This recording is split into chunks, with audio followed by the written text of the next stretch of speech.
Sí, continuamos con los 10º encuentros sobre la transición, el discurso político y transición y transiciones en España y en Europa. Tenemos con nosotros, que viene desde París, la profesora Carmen Pineira Tresmontán. Ella es catedrática de Lingüística Española en la Universidad de Artois y presentó la habilitación sobre las palabras en el discurso, estudios lingüísticos textuales en español contemporáneo, que trataba especialmente de la creación semántica y estrategias de comunicación en los discursos del rey Juan Carlos. Sus investigaciones toman como objeto el estudio del léxico, considerado desde un punto de vista lingüístico y terminológico, y también desde la perspectiva del análisis del discurso político y mediático. Pasamos de una lección de historia a un análisis concreto de la lingüística, de las palabras, de los discursos. Ella es además miembro del Centro de Investigación de Textos y Culturas de la Universidad de Artois y responsable de un eje de investigación, Cortralis, si lo digo bien, Corpus, Traducción, Lingüística y Sociedad. Y nos vamos un poquito en la presentación porque le estará acompañando el profesor Alfonso Pinilla, que va a hacer lectura de algunos de los textos a los que hará referencia la profesora. Muchas gracias por acompañarnos, muchas gracias por hacer el esfuerzo de venir hasta Extremadura, hasta la Universidad de Extremadura, hasta Cáceres, y la audiencia es toda suya. Muchas gracias. Muchísimas gracias. Ya conozco el camino, ¿eh? A ver, pues en primer lugar quisiera dar las gracias a las dos instituciones, a saber, la Fundación y la Universidad de Extremadura, también a sus representantes, al rector, al secretario y también al director de la Fundación. También, para ir rápido, pero de todo corazón, quisiera dar las gracias a Mario, que desde hace mucho tiempo ya nos seguimos. Yo vengo aquí a Cáceres, él se viene a Arras, entonces ya conocemos el camino, ida y vuelta, como se dice, y también a todos los amigos, Enrique, Alfonso, Juan, que conozco también desde hace mucho tiempo, no veo a José Antonio ya desaparecido, como siempre. Bueno, y también agradecer a otros amigos y maestros como Patrick Charodot, que entonces estuvo en mi tribunal de habilitación, lo que se llama la habilitación sobre los discursos del rey, y a otra amiga que también desapareció, a Pilar, no sé, bueno, de Nantes, que es otra ciudad donde nos encontramos a menudo. Entonces estoy muy contenta de estar aquí y de compartir esta ponencia. Como lo decía Miguel Ángel, vamos a seguir unas palabras. Y como lo decía también el director, pues yo voy a volver atrás, vamos a dar un salto atrás en el pasado para poder llegar a una pregunta que haré al final de mi ponencia. Y esta pregunta es una pregunta que me hago yo hoy en día al nivel de Europa, y de lo que pasa hoy en día justamente con todos estos nacionalismos que aparecen, y que, como tú decías, Enrique, hay rupturas, cosas así. Igual vamos en España hacia una nueva transición. No has dicho qué tipo de transición. No has dicho qué tipo de transición. Entonces, me parece que hay que tener mucho cuidado hoy en día. Claro que se tienen que analizar lo que sucede hoy a nivel de la historia del tiempo presente, pero también hay que ir un poco atrás y ver cosas que con las palabras, pues vamos a ver, entender lo que pasa. Entonces voy a leer mi ponencia para no perder tiempo, porque si no me voy por todos los caminos yo. Entonces, la democracia y el Estado de Derecho, no lo has pronunciado tú, el Estado de Derecho, fueron instaurados por el referéndum que aprobó la Constitución de 1978, o sea, 40 años después de que el régimen franquista represivo y nada democrático se haya impuesto por una guerra sangrienta en España. Hoy en España, 40 años más tarde, los debates siguen discutiendo la profundidad y la perenidad de la famosa transición democrática. Sí, tú has hablado de transición democrática. A menudo se ha considerado que el ejemplo español de transición democrática era una vía ejemplar. En efecto, daba a entender que una evolución pacífica podría dar lugar en todas partes a normas de derecho bien implantadas, a instituciones democráticas y a una sociedad civil activa, es decir, a los tres pilares esenciales de un Estado de Derecho. Y en suma, al progreso político. De todo eso lo has abarcado. Sin embargo, en España, la evolución política del principio del siglo XXI muestra muchas insatisfacciones y críticas a propósito del sistema político. Esas controversias sobre la democracia y el Estado democrático, el Estado de Derecho, no solo tienen lugar en España. Otros regímenes políticos europeos, designados como iliberales, mantienen elecciones libres, pero limitan fuertemente uno de los principios enunciados por Montesquieu, la separación de los poderes, y reducen la independencia de la justicia, que someten progresivamente a la voluntad gubernamental. Otros países, creo que lo veremos con José Antonio, desarrollan normas jurídicas en todos los dominios, pero limitan la capacidad de la sociedad civil para informarse y expresarse hasta votar libremente. Por fin, muchos intelectuales examinan el desarrollo de tesis calificadas de populistas y sobre todo la crítica de la democracia representativa en favor de una democracia directa. Por ello, nos parece que podría ser útil considerar nuevamente los discursos de los hombres que han puesto o impuesto sus ideas y valores al pueblo español. Por eso hemos vuelto a leer algunos discursos públicos de los 4 últimos jefes del Estado de Gobierno español. En primer lugar, los de Juan Negrín, ya hemos hablado antes, cuyos discursos públicos fueron reunidos e editados por nuestro colega y amigo Enrique en un notable opus comentado. A través de unos discursos, Negrín dio a conocer su visión precisa del Estado de Derecho, de la democracia, de la nación y también de la guerra donde se vio involucrado todo el país. Por otro lado, respecto a Franco, hemos analizado las palabras enunciadas por el caudillo para justificar su acción institucional llevada desde el fin de la guerra hasta finales de los años 1960. Vemos que siempre hay esta fecha del año 60.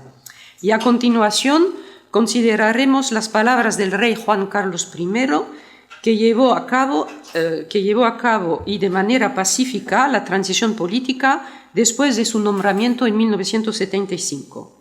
Y finalmente, tras abdicar, el rey emérito a favor de su hijo Felipe VI, poniendo como marca límite de ese análisis la fecha de 2014. Son bien conocidas las tragedias y las rupturas políticas que conoció España durante los últimos 80 años. Además, estos 4 jefes de gobierno de Estado pertenecen a generaciones diferentes y les ha tocado dirigir sucesivamente generaciones de españoles. En consecuencia, comparar sus enunciados relativos al Estado de Derecho representa una dificultad metodológica, razón por la cual hemos seleccionado un número limitado de unidades léxicas como Estado de Derecho, democracia, nación, patria, España y convivencia, y algunas otras a través de esos discursos tan distintos por su ideología y su contexto generacional. Esas unidades léxicas nos llevan a constatar que el franquismo utilizó las mismas palabras que las expresadas en la Segunda República y que los reyes constitucionales emplean ciertas locuciones específicas del republicano Negrín. Cada régimen, cada líder emplea palabras ya utilizadas anteriormente o en contextos muy diferentes y se comprueba que son pocos los que expresaron con palabras propias de acuerdo con su régimen. Aun cuando los conceptos a los que se refieren estas palabras difieren mucho según el que las pronuncia, existen palabras comunes que circulan, a pesar de que cronológicamente están distanciados ideológicamente, como sucede, por ejemplo, entre el presidente del gobierno republicano Negrín y el dictador Franco, y los reyes constitucionales Juan Carlos I y Felipe VI. Numerosos lingüistas han ampliado y dialogan entre sí, han ampliado posteriormente esa idea según la cual las palabras tienen una historia y dialogan entre sí. Pero nuestro propósito, al contrario, se acerca a lo que decía el analista del discurso francés Maurice Tournier, al indicar que las palabras no tienen en sí historia, es la historia que se construye con ellas. Nosotros con este estudio intentaremos ver si cumple esa hipótesis. ¿Por qué algunas palabras son utilizadas en periodos y espacios culturales diferentes? ¿Por qué en algunas ocasiones los enunciados de los emisores vehiculan significados similares, remiten a las mismas raíces conceptuales y están asociados a otras palabras parecidas? Y finalmente, ¿por qué unas unidades léxicas simples o complejas viajan en el tiempo y en el espacio? Este misterio que observamos con frecuencia ha dado lugar en el siglo XX a importantes estudios, en particular los de Mikhail Bakhtin, lingüista soviético que creó el concepto de dialogismo. Al fin y al cabo, el estudio propuesto permite abrir un debate más político. ¿Cómo comprender que el Estado de Derecho que surgió en España en la Segunda República y que reapareció con la monarquía constitucional después de una larga dictadura sea contestado hoy en día? ¿Cómo entender la marcha atrás de la democracia, esa invención política acuñada por los atenienses 5 siglos antes de Cristo en tan numerosos países del mundo? Evocaré en primer lugar la visión que tenía Juan Negrín del Estado de Derecho, un Estado firmemente asentado en la Constitución. Lo vemos otra vez. Consistente para asegurar el orden público, única garantía de las libertades individuales, democráticamente dirigido por un gobierno elegido por sufragio universal. Esta visión viene constantemente matizada por la comprensión de lo que quieren los españoles y por consiguiente la exigencia de una convivencia entre ellos, lo que podríamos nombrar hoy en día vida propia de la sociedad civil. Luego acercaré esta visión de Juan Negrín a las de sus sucesores. Juan Negrín redactó varios discursos que tenían un alcance político real para afirmar el sentido de las decisiones que había tomado y explicitar la orientación profunda que quiso seguir. Esta orientación profunda, esbozada en sus discursos, está basada en un determinado concepto del Estado de Derecho y en una comprensión particular de la nación española. En primer lugar, vamos a recordar la narrativa nacional que Negrín ha elaborado y enunciado con su interpretación de la Guerra de España y sus propuestas para un futuro común a los españoles. A continuación, un segundo enfoque tratará de su visión del Estado de Derecho en España, de sus raíces constitucionales y de sus relaciones con la monarquía. Veamos la narrativa española, nacional. Su tesis es relativamente conocida gracias a los trabajos de los historiadores y las primeras explotaciones de los archivos familiares custodiados en la Fundación Juan Negrín, en Las Palmas. Esta tesis afirma que el levantamiento militar de julio de 1936 y la Guerra de España fueron fundamentalmente una operación planificada por el imperialismo nazi y musoliniano. Juan Negrín escribió en repetidas ocasiones que los militaristas alemanes habían tomado disposiciones al finalizar la Primera Guerra Mundial para implantar redes en España con el fin de conseguir apoyos operativos en el país, y que el apoyo militar y la propaganda, así como la acción diplomática de Alemania y de Italia, fueron constantes y particularmente bien organizados, pues la Guerra de España era sin lugar a dudas una primera importante etapa del plan de expansión territorial del Eje desvelado a finales de los años 30. Así, esta tesis minimiza la importancia del levantamiento de la Junta Militar de 1936 y de los apoyos de aquellos que se benefició en el interior del país. Subraya también el vínculo entre la Guerra Española y la Segunda Guerra Mundial. Por ejemplo, en su discurso, pronunciado en el almuerzo ofrecido por la Asociación Internacional de Periodistas Acreditados ante la Sociedad de Naciones el 14 de septiembre de 1937, dice Negrín: Hoy estamos en posesión del hilo de la trama, que prueba una vez más la maravillosa técnica de ciertos países. Primero, sembrar la discordia interior. Después, estimular y provocar la rebelión. Ayudar con todos los recursos en material y hombres.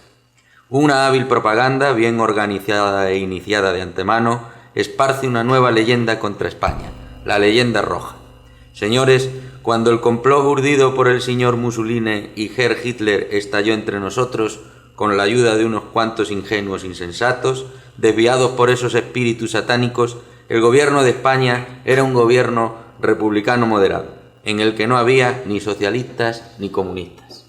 Juan Negrín emite aquí una crítica frontal acerca de la leyenda roja que viene a hacer eco al lema franquista de las dos Españas, pero cuya realidad niega en beneficio de una trama planificada desde el extranjero. De manera inesperada, Juan Negrín no se contenta con explicaciones circunstanciales para comprender el origen de la rebelión de julio de 1936, indaga en la historia del pensamiento alemán y en la historia del siglo XIX para encontrar tendencias largas que, según afirma, siguen siendo influyentes. He aquí un extracto del discurso que pronunció en Londres en abril de 1942. Para explicarse la supervivencia de intrigas y actividades clandestinas encaminadas hacia una meta inmutable de expansión y avasallamiento a través de todos los cambios internos de la política alemana, conviene tener presente que ya antes del Imperio Federado de 1871 existía una institución de origen prusiano que sin interrupción, a través de todas las mutaciones del pueblo germánico, se ha mantenido incólume, maquinando en la oscuridad, planeando callada y meticulosamente y polarizada con el devenir del tiempo hacia una idea pangermanista megalómana. Los discursos de Fichte a la nación alemana, la doctrina de Hegel sobre el Estado, filosofía de la historia y constitución del pueblo alemán y, en fin, toda una corriente patriótica que reaccionaba contra Napoleón. Esta interpretación histórica desarrollada por Negrín anuncia otro argumento fundamental para el autor. Si los agresores de la República Española son ante todo los regímenes totalitarios nazi y fascistas, es porque los militares facciosos han sido instrumentalizados por el extranjero. Por consiguiente, según ese argumento, es la nación española en su totalidad la que ha sido atacada e invadida por el extranjero, y los rebeldes no son patriotas, sino solo mercenarios manipulados por las fuerzas extranjeras.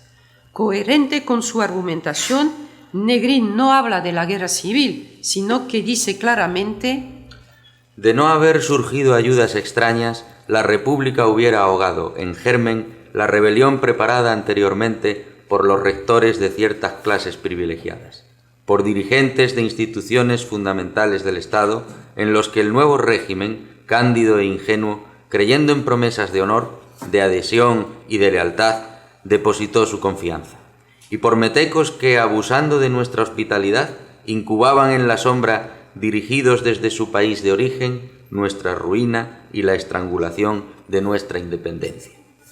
En junio de 1938, Negrín fue informado que el nuevo gobierno francés, presidido por Édouard Daladier, centro-derecha, decidía cerrar la frontera de los Pirineos y así cerrar el camino para la transferencia del material macizo de guerra soviético que estaba en los puertos atlánticos franceses para luego entregarlo al ejército republicano. Esta decisión francesa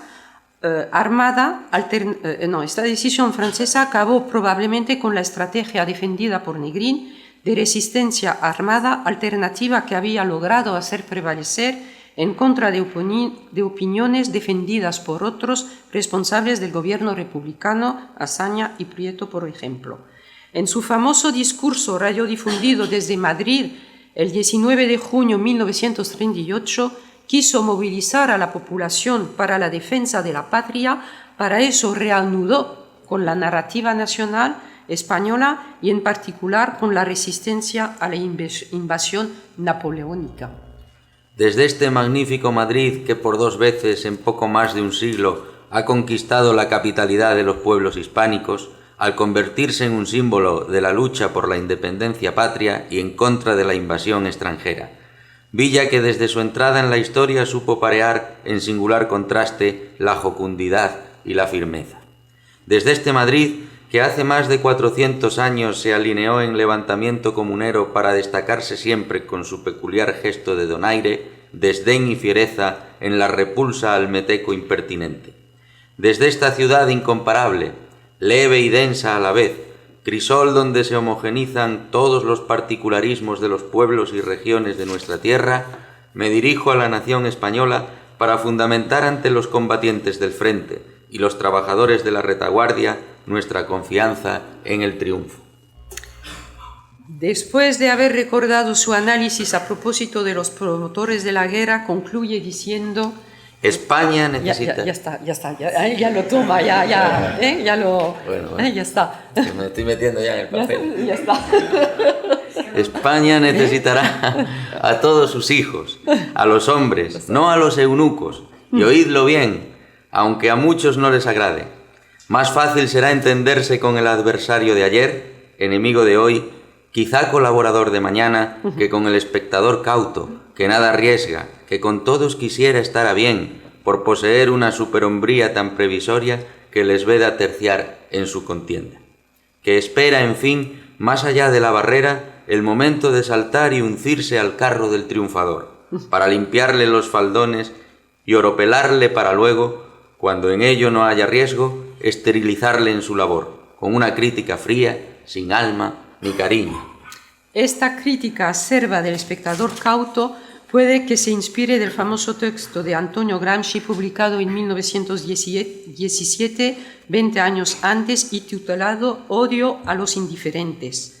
Sobre todo, ofrece a Juan Negrín la ocasión de tender la mano al adversario de ayer, enemigo de hoy, quizá colaborador de mañana.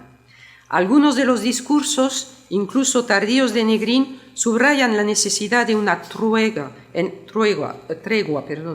la política exterior y de una amnistía política. Estos dos aspectos de la búsqueda de la identidad nacional serían, según Negrín, el paso necesario para restablecer la confianza. Por ejemplo, en 1945, en el Palacio de Bellas Artes de México, Negrín recuerda a sus oyentes y lectores una de las resoluciones, el punto 13, proclamadas por el gobierno republicano en exilio y recordado en su discurso. Punto 13. Amplia amnistía para todos los españoles que quieran cooperar a la intensa labor de reconstrucción y engrandecimiento de España. Después de una lucha cruenta como la que ensangrienta nuestra tierra, en la que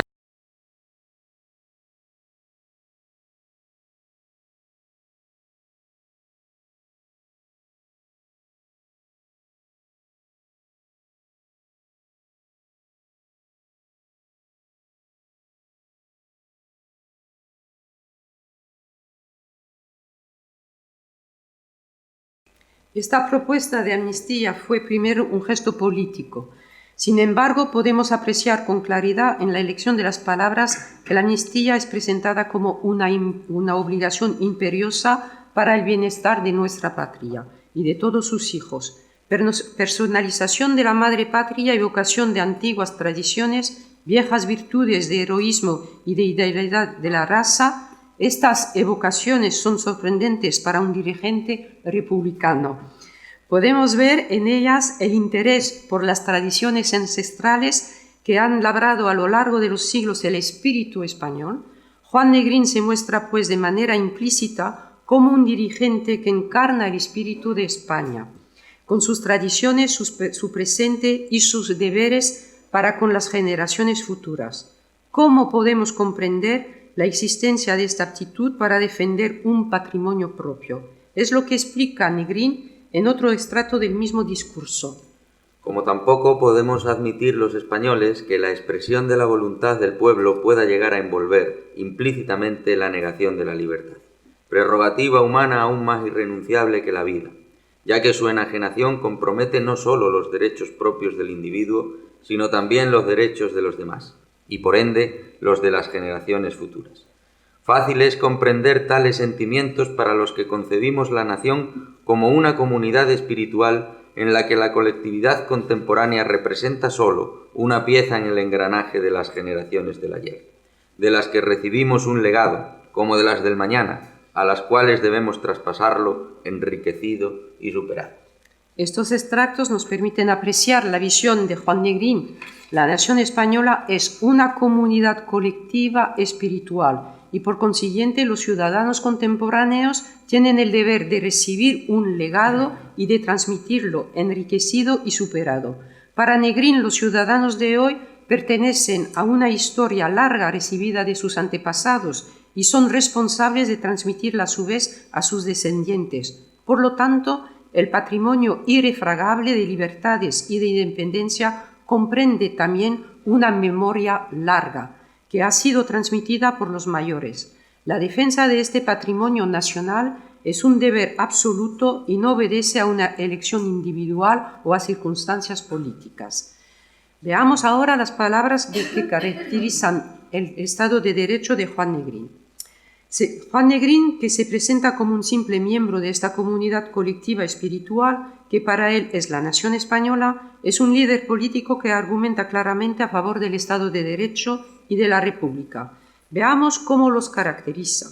En la primavera 1937, Negrín, designado presidente del Consejo de Ministros, presenta su programa de política general delante de los diputados y explica cómo constituyó su gobierno con el fin de preservar la unidad política y la eficacia de la acción. Una unidad política, difícil de lograr en un gobierno de coalición, no gana nada con el principio de representación proporcional de los distintos partidos. Estas consideraciones me llevaron a aceptar como base la representación unipersonal de los partidos. Y vemos el eco que tienen estas palabras hoy en día, ¿eh? Entonces, silencio, pasamos. Esta opción es, en primer lugar, la de la responsabilidad en democracia. Aquí, Negrín solicita la responsabilidad individual de los miembros del gobierno, solidarios entre ellos, lo que implica una solidaridad de los partidos políticos que representan. Esta opción de organización pone a los partidos políticos y los sindicatos republicanos entre la espalda y la pared, porque Negrín bien sabe hasta qué punto las tensiones son fuertes sobre este arco que va desde los trotskistas a los republicanos, pasando por los anarquistas, los comunistas, los socialistas y los partidos nacionalistas vascos y catalanes.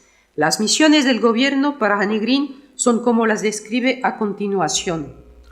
La política de orden, de seguridad interior y de garantía de los derechos del ciudadano, encomendada fundamentalmente a los departamentos de gobernación y de justicia, ha perseguido la restauración completa de la legalidad y de la normalidad, el restablecimiento del orden y de la disciplina social donde se hubiera alterado. El levantamiento de julio produjo, como era natural, la subversión del orden por el desquiciamiento de los instrumentos coactivos del poder. Nada extraño es que en esas circunstancias hubiera abusos, excesos y atropellos. El Estado ha tratado de corregirlos, pues el poder público no admite de que nadie tome la justicia por su mano.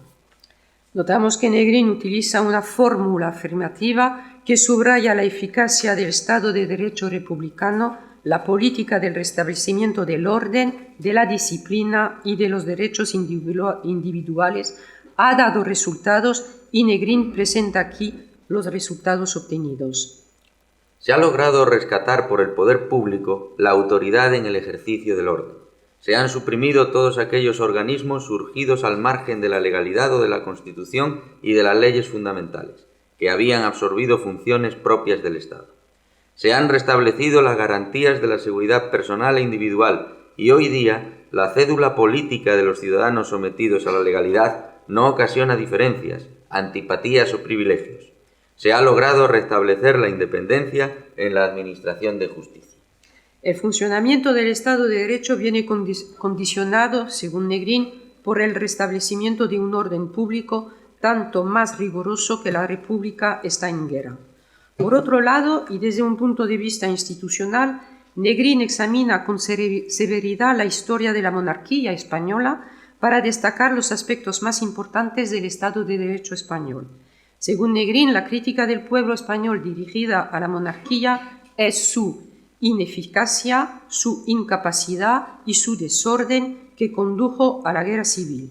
La cita siguiente procede de su discurso pronunciado en Londres en 1941. La fe en la institución monárquica había desaparecido en España durante el siglo XIX. La ahogaron las disputas dinásticas que ensangrentaron el país. Cuando un postre pronunciamiento impuso la restauración, ya se habían esfumado aquellos vínculos de tradición, afecto y respeto que en algunos países mantienen aún vivo el sentimiento monárquico. Al cundir la desilusión y el escepticismo, se elaboró en serie el doble tipo de sujetos estándar que ha caracterizado los finales del siglo XIX y comienzos del siglo XX. El del español desesperado hasta el crimen y el del español degenerado hasta el envilecimiento de menospreciar la sangre de su raza y de regodearse sádicamente exaltando la propia decadencia. Salir de la monarquía, pero ¿qué hacer luego? Tal es la pregunta planteada por Juan Negrín en este discurso de 42. No nos conformábamos con sustituir un jefe de Estado hereditario por un elegido periódicamente. No nos bastaba con que la soberanía emanara de la voluntad ciudadana, pues con origen popular considera Hitler su mandato, y así lo es, si juzgamos por las elecciones que le dieron el poder y por las que más tarde confirmaron en él al nazismo. Y no nos bastaba porque los españoles no creemos en seres carismáticos, con dones providenciales, y no toleramos un bufo caudillaje que solo se puede imponer por el terror de una tiranía. Pues observemos el cambio de estilo. Sí, luego lo que vendría después. Observemos el cambio de estilo. Juan Negrín se incluye en este último párrafo y utiliza a partir de aquí con naturalidad la primera persona del plural. Sobre todo analiza los posibles desvíos de la democracia electoral y rechaza también el caudillaje. Comprendemos que su reflexión política quiere profundizar aquellos desvíos y apoyar la vitalidad del diálogo político entre los españoles. Entonces, ¿sobre qué bases debe apoyarse este Estado deseado por los españoles para aplicar la política exigida por la nación? El tercer punto de la proclamación del gobierno de la República en el exilio lo aclara. Punto tercero. República popular representada por un Estado vigoroso que se asiente sobre principios de pura democracia, que ejerza su acción a través de un gobierno dotado de la plena autoridad que confiere el voto ciudadano, emitido por el sufragio universal, y que sea el símbolo de un poder ejecutivo firme, dependiente en todo tiempo de las directrices y designios que marque el pueblo español. Este poder ejecutivo fuerte debe asentarse sobre una base jurídica estable y completa, la de la Constitución, como lo recuerda Negrín a su público londinense en abril 42, en plena guerra mundial y cuando la situación parecía favorable para las fuerzas del eje. Yo me he entretenido con simples braceros que no sabían lo que es política, pero quienes, lo mismo que Mr. Jourdain, hablaban sin saber que hacían prosa, eran capaces de intervenir en la vida ciudadana con una eficiencia y ejemplaridad muy superiores a las del promedio más cultivado de cualquier otro país.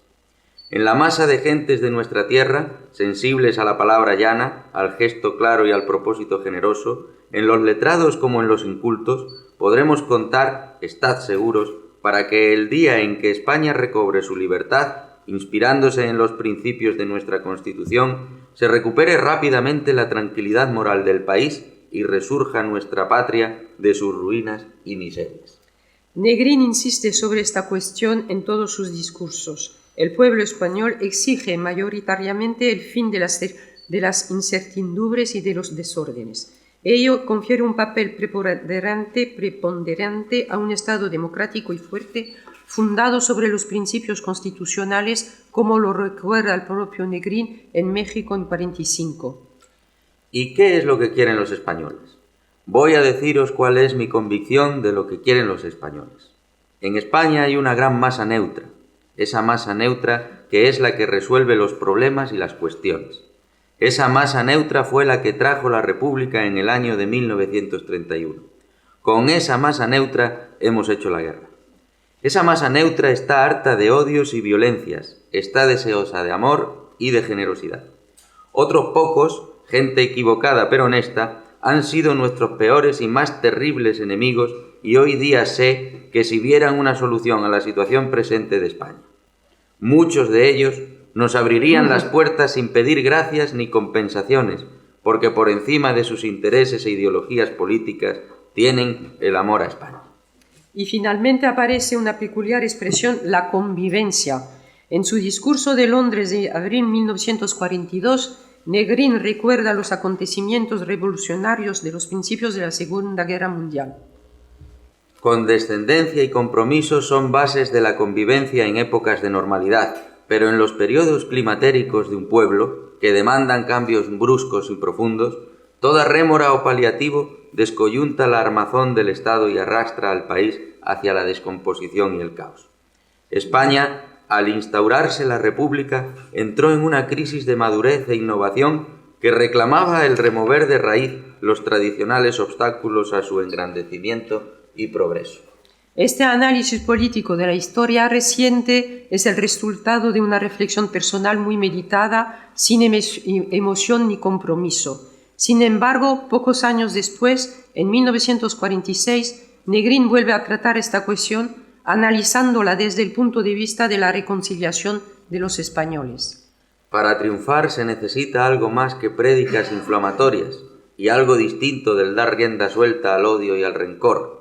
Es necesario ofrecer algo positivo, constructivo, que solo podrá efectuarse sobre la base de una reconciliación de los españoles.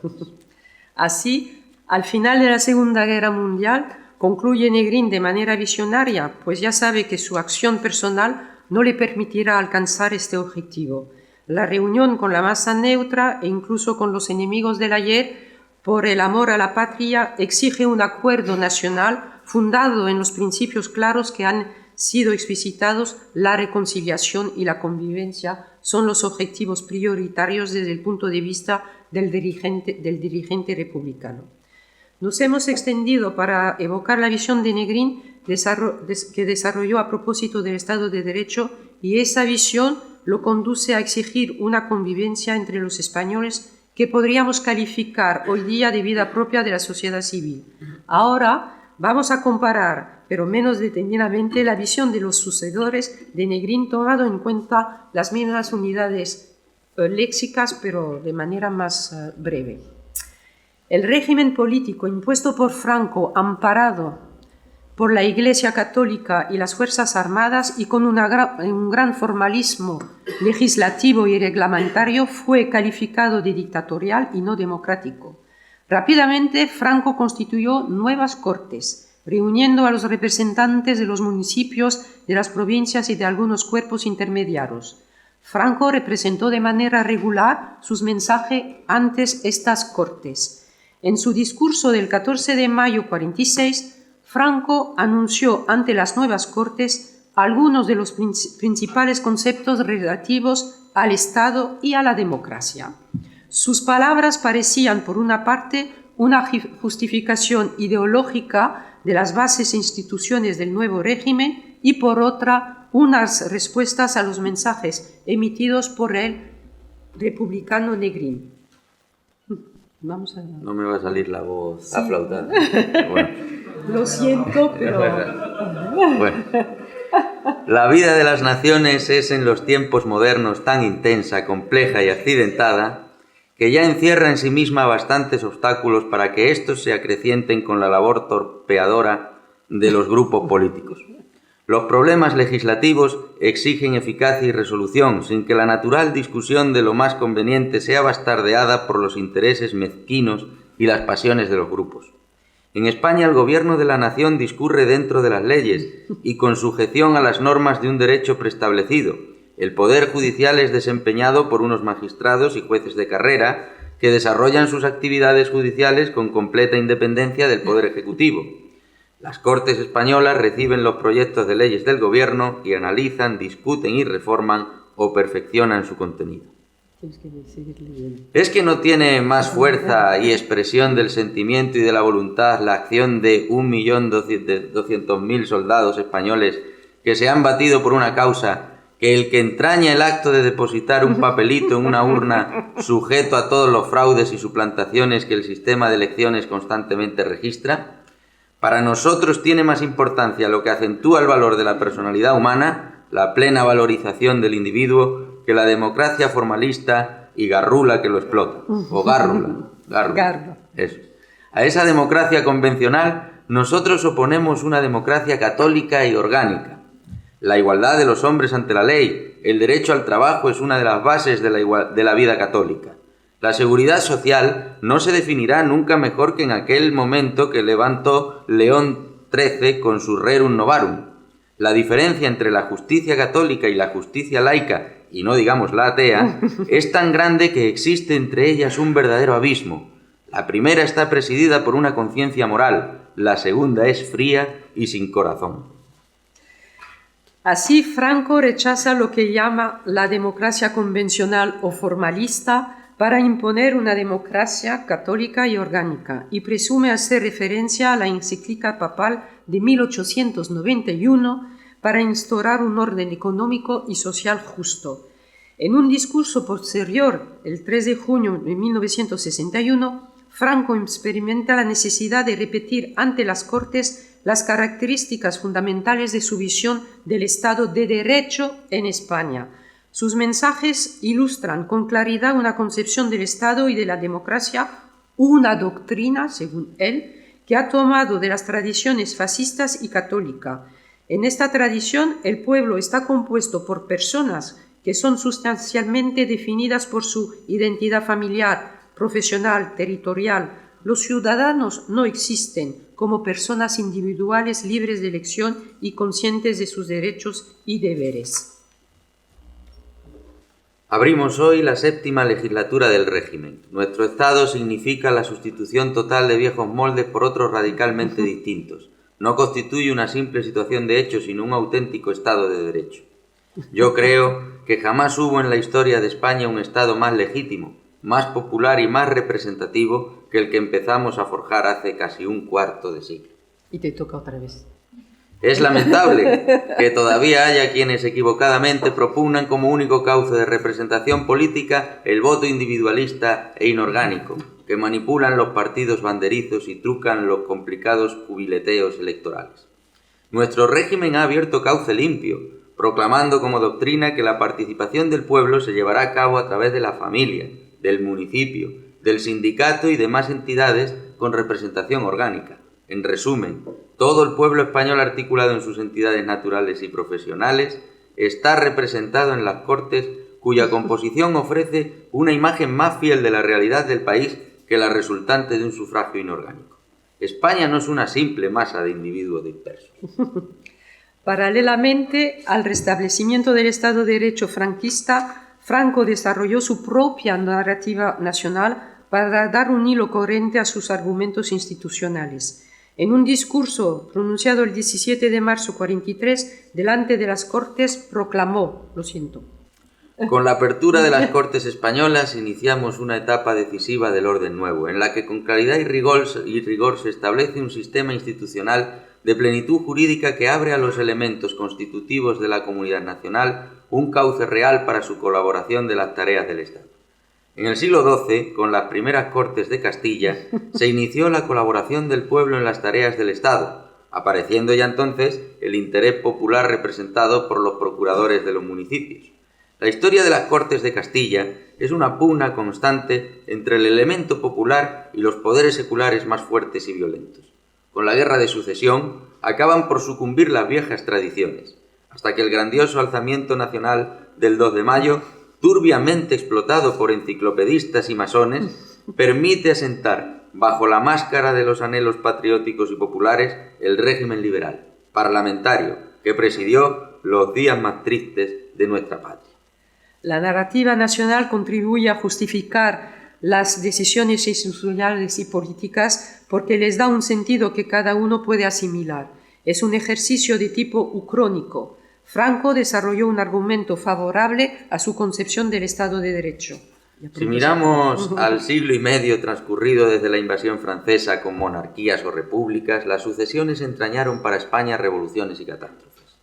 ¿Cuál hubiera sido la suerte de España cuando la marcha a Francia y la renuncia de Fernando VII, si hubiese existido una ley de sucesión como la nuestra que hubiera puesto al frente de la nación nuevo regente o soberano? ¿Hubiera estallado más tarde la guerra carlista y entregado los destinos de la patria a una niña débil y sojuzgada? Ni hubiésemos llegado al posterior danzar por las cortes de Europa en busca de un príncipe que sentara en el solio de España. Y cuando en la última crisis de la monarquía se gastó la persona, ¿no hubiéramos podido librarnos de caer en el oprobio de aquella república que en pocos años arruinó la vida de la nación en todos los aspectos? Lo único verdaderamente eficaz es el crear una conciencia pública en la nación y que el régimen alcance para la patria la grandeza que una a todos en la defensa de su común destino. En esta cita la ironía permite a Franco poner de relieve las instituciones que fueron decididas por él cuando él ganó la guerra de España e instaló su régimen no democrático. Observamos también el uso particular de las palabras nación y patria. Parecen dos caras de la misma moneda, como hablabas antes. La nación tiene el papel institucional y la patria reúne las esperanzas de todos. En conclusión, lo que nos llama la atención al nivel léxico es el uso franquista de expresiones como Estado de Derecho y democracia. Esas expresiones léxicas han sido consagradas por los filósofos políticos de las luces y de los siglos XIX y XX, integradas en la Constitución del 31 y a menudo presentadas por republicanos como Negrín. Por lo tanto, podemos decir que los discursos de Franco las retoman modificando ampliamente su contenido. Desde un punto de vista pragmático, podemos observar que dos jefes de Estado, tan opuestos como pueden serlo Negrín y Franco, emplean unas formas léxicas semejantes, a saber, la patria, la nación, el Estado de Derecho, la democracia, pero que se apoyan en concepciones totalmente distintas de la sociedad española.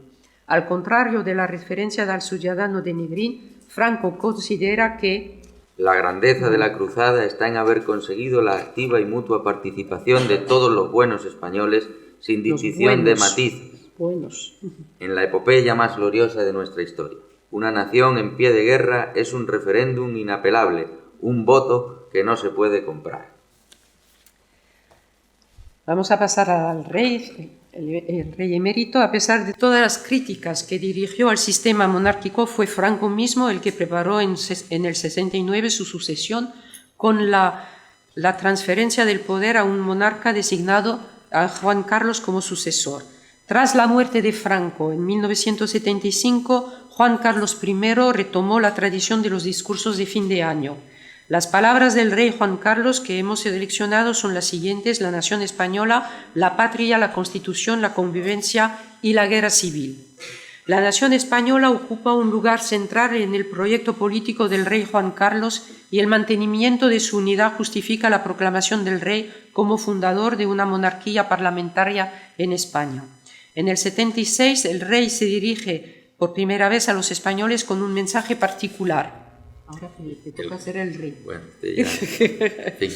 El crecimiento de la población y la evolución de las costumbres, no solo en España, sino en todo el mundo, han creado tensiones espirituales e ideológicas que sacuden con fuerza a nuestra sociedad. Con el firme asidero de nuestra fe en Dios, debemos asimilar y aprovechar los valores positivos de esta evolución, eliminando sus aspectos perjudiciales para conservar a toda costa el patrimonio espiritual de nuestra patria. Entonces, el patrimonio espiritual de nuestra patria. Ya vimos el espíritu antes. La expresión algo grandilocuente de Juan Carlos recuerda muy precisamente una expresión anterior de Negrín. Concebimos la nación como una comunidad nacional espiritual. Por su lado, sin definir la nación española de manera positiva, Franco subrayó muchas veces que España no es una simple masa de individuos dispersos y declaró que otra vez Franco. Dos formas ha habido de gobernar los pueblos, de que España es un elocuente ejemplo, bajo los principios espirituales de un orden católico o bajo la indiferencia laica. El carácter individual de los españoles conduce frecuentemente al egoísmo y a la anarquía. Por ello, ese espíritu de unidad y el levantamiento de la disciplina es más indispensable. El 6 de diciembre de 1978, el pueblo español ratificó mediante referéndum la Constitución española asentada en 3 pilares fundamentales: el Estado de Derecho, la soberanía nacional que reside en el pueblo español y la instauración de una monarquía parlamentaria.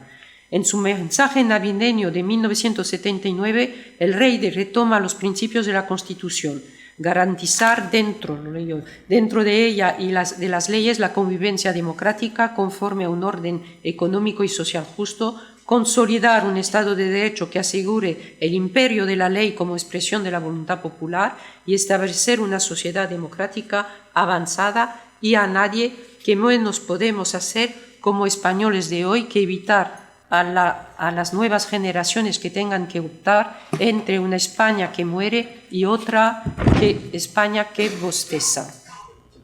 Machado, ¿dónde está? Esta. No.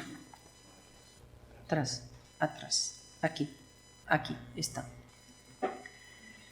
La cita siguiente explica los argumentos utilizados por Juan Carlos para legitimar la existencia de una monarquía parlamentaria.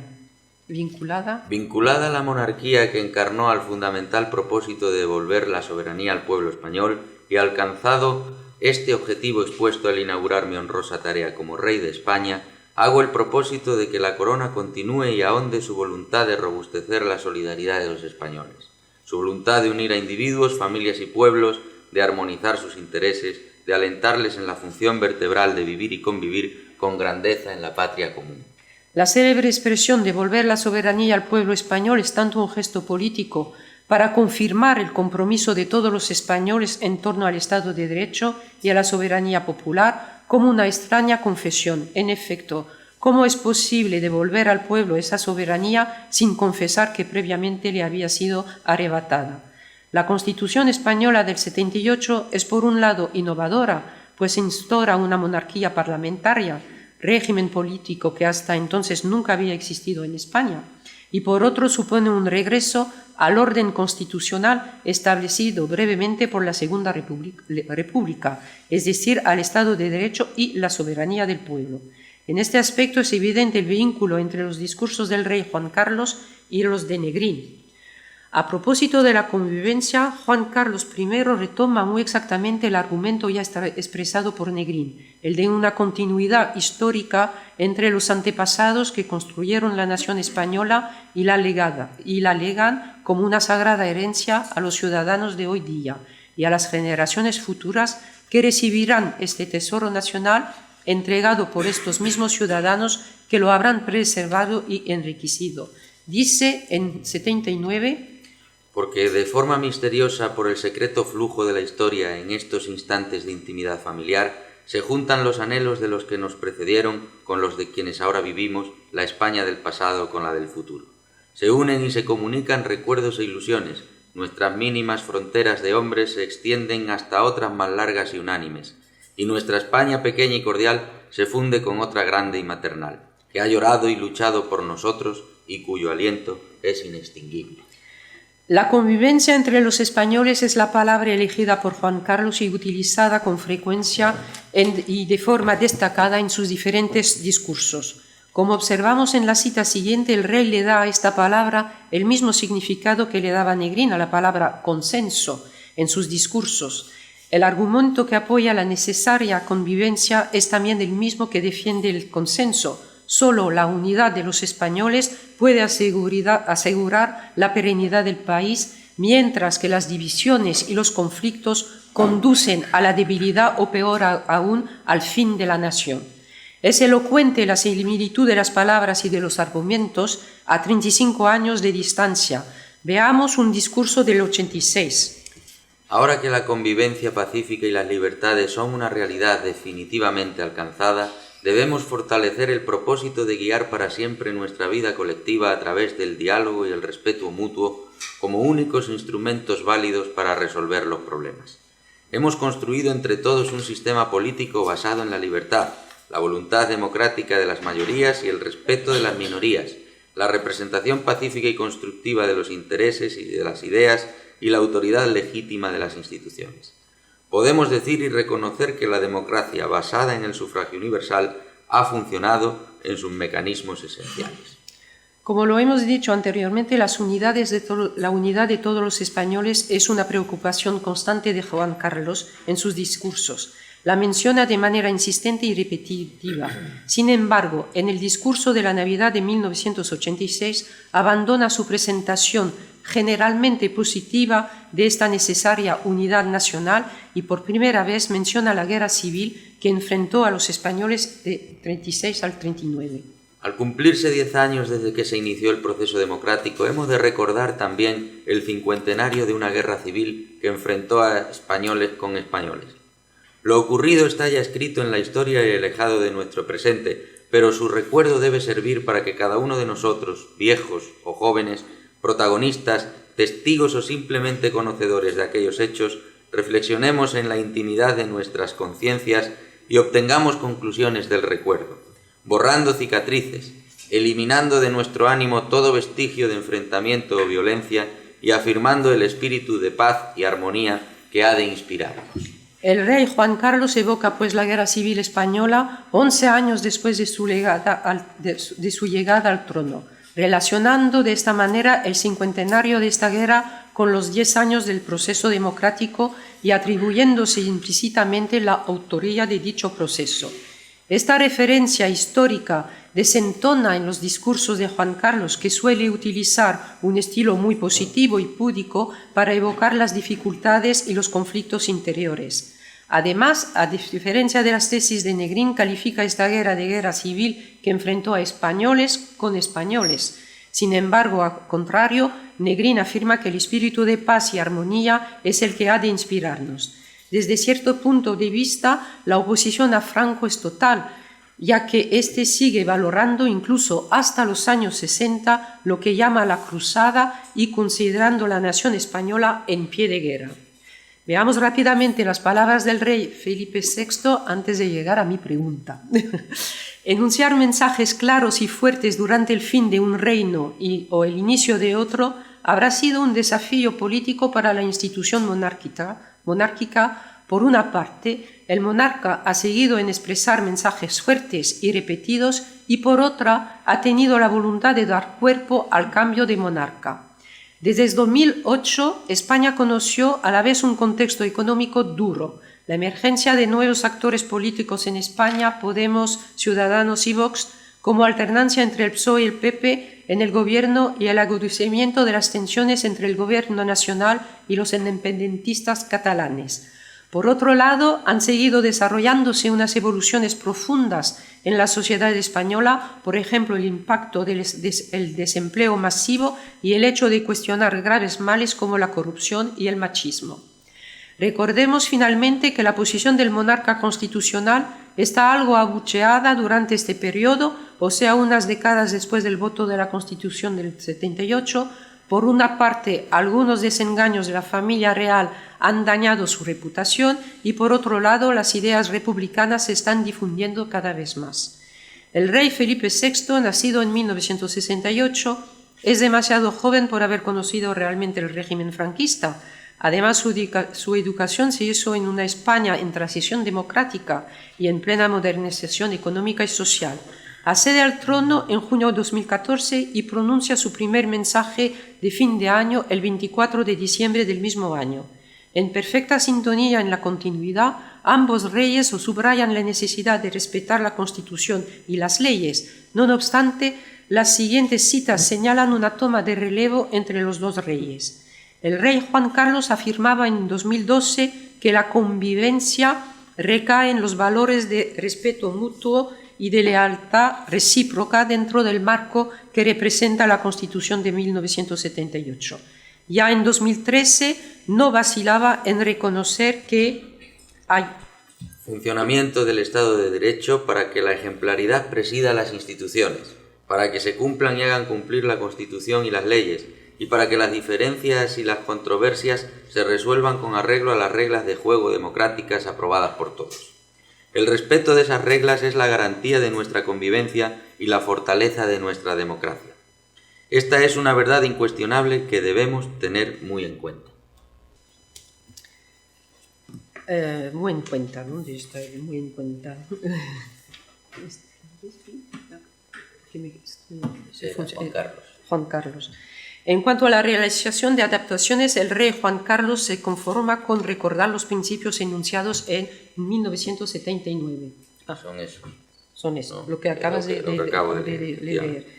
Esta cita ilustra las reglas a las cuales se refiere Juan Carlos I, o sea, la ejemplaridad, la conformidad, respeto a la Constitución y a las leyes y el juego democrático para resolver las oposiciones. Más allá de evocar los principios democráticos fundamentales, el rey concluye de manera más sorprendente: esta es una verdad incuestionable que debemos tener muy en cuenta, porque se exonera de toda referencia jurídica y política y se inscribe personalmente en la comunidad de los ciudadanos con el uso de la primera persona del plural para asentar una verdad incuestionable.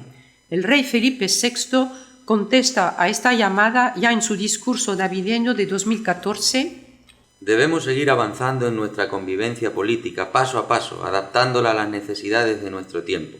La honestidad de los servidores públicos es un pilar básico de nuestra convivencia en una España que todos queremos sana, limpia.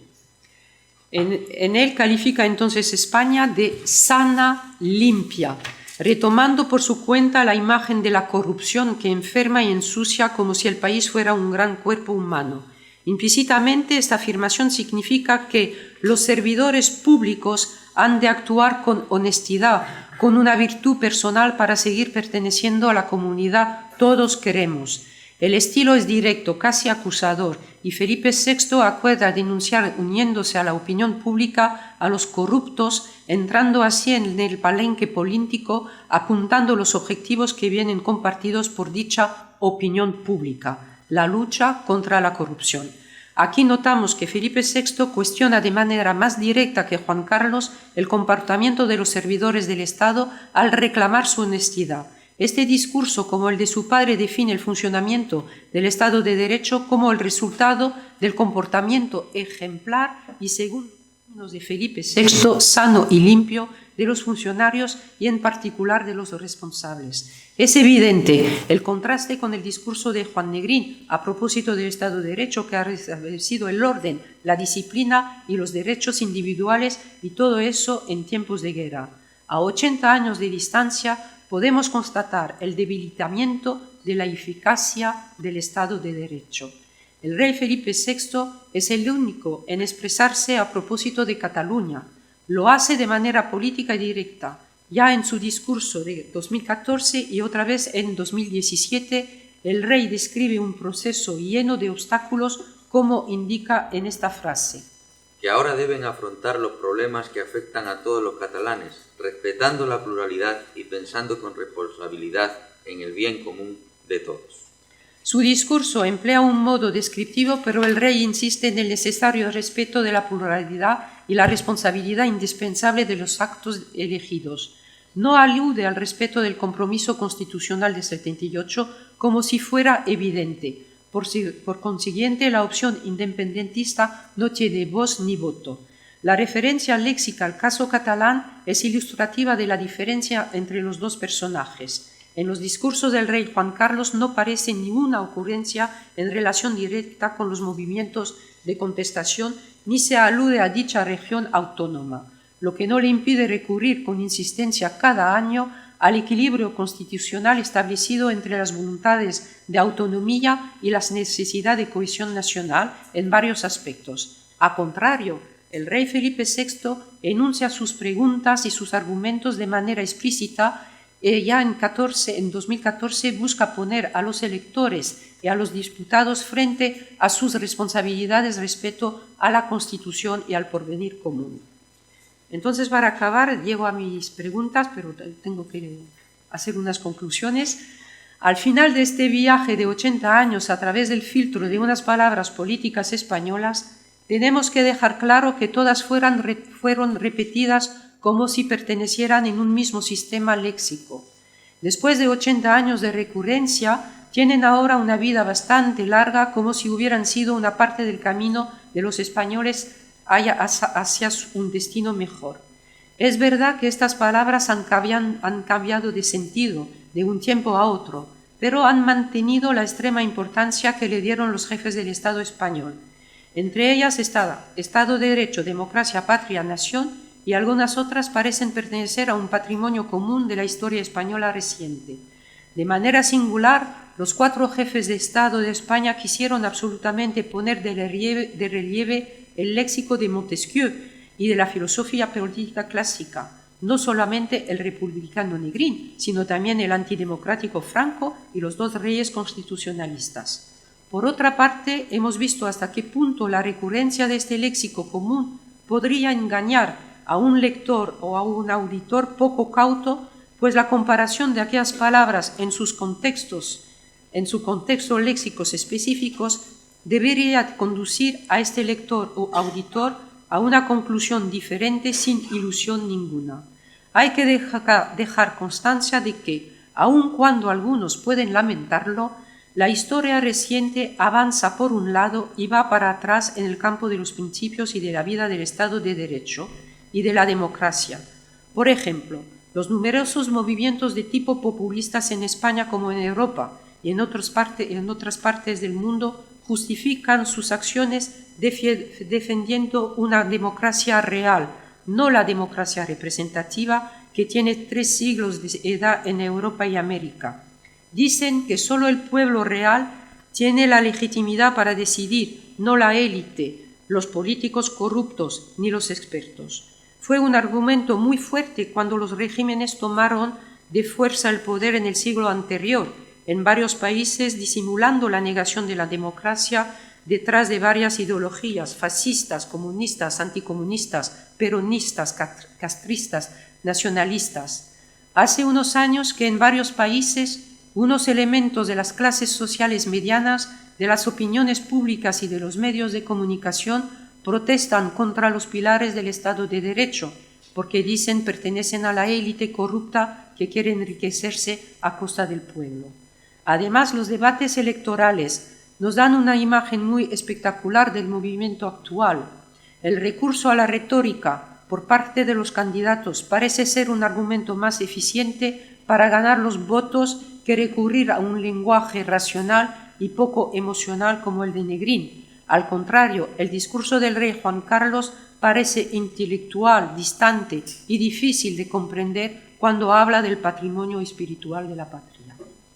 Tenemos que reconocer que en estos debates electorales, que son un momento clave de la democracia, las críticas de la democracia tienen un papel mayor y creciente y valen más en cómputos de votos que los principios probados del Estado de Derecho. Asimismo, las controversias en cuanto a la corrupción de los dirigentes centrales y autonómicos tienen sin duda una gran importancia. ¿Cómo se puede constituir un debate en el campo de la cuestión europea si todos los políticos parecen ponerse de acuerdo para decir que la culpa la tiene Bruselas y los demás países europeos? Desde hace bastante tiempo, la democracia representativa parece no corresponder a las esperas de gran parte del pueblo. Se vuelve frágil, se respetan cada vez menos los poderes públicos y se aceptan cada vez más acciones ilegales y a menudo violentas que parecen legítimas.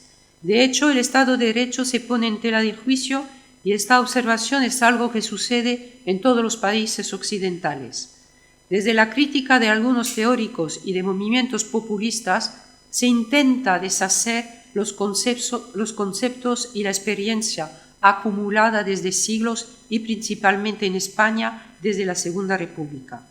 Frente a este terremoto democrático y sus numerosas réplicas, la reflexión puede sustentarse en la circulación de estas palabras claves que son Estado de Derecho, democracia, patria, nación, convivencia. Al observar esta circulación a través de los discursos de los jefes de Estado de Gobierno de España, nos llama la atención la profundidad de algunas reflexiones y el eco que tuvieron de esta generación, de una generación a otra, a pesar de las ideologías opuestas. A menudo, estas reflexiones se adelantaron a la época y se utilizaron palabras conocidas que ya habían dejado sus huellas en las mentes, unas huellas que a menudo se identificaron con estas mismas palabras: transición política española, Estado de Derecho y convivencia. Esas son palabras puestas a la disposición del rey Juan Carlos, cuando se sabe que remontan a las que aportó por lo menos Negrín y que también el propio dictador Franco intentó varias veces recuperarlas y hacerlas suyas. Nos queda confiar en que la acusación democrática que vivimos en este principio del siglo XXI dé luz a un nuevo movimiento sin negar las experiencias de los decenios pasados. A continuación quisiera concluir con una reflexión interrogativa.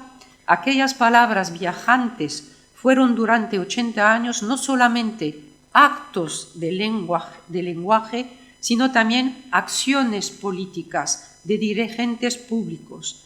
Ahora mismo, en este siglo XXI, se puede considerar que estas palabras siguen siendo palabras de acción política.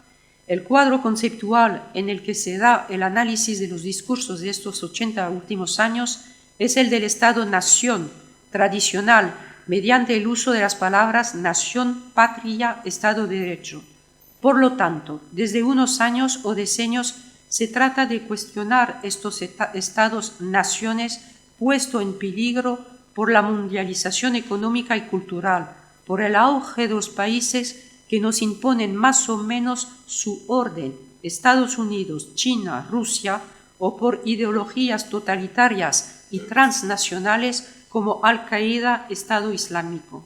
Y frente a estos movimientos potentes, nuestros estados democráticos europeos parecen impotentes, fuera de onda. A mi parecer, tendríamos que llevar una reflexión sobre las vías que permitieran actualizar las nociones de Estado de Derecho y de democracia más allá de los únicos Estados-naciones. Gracias.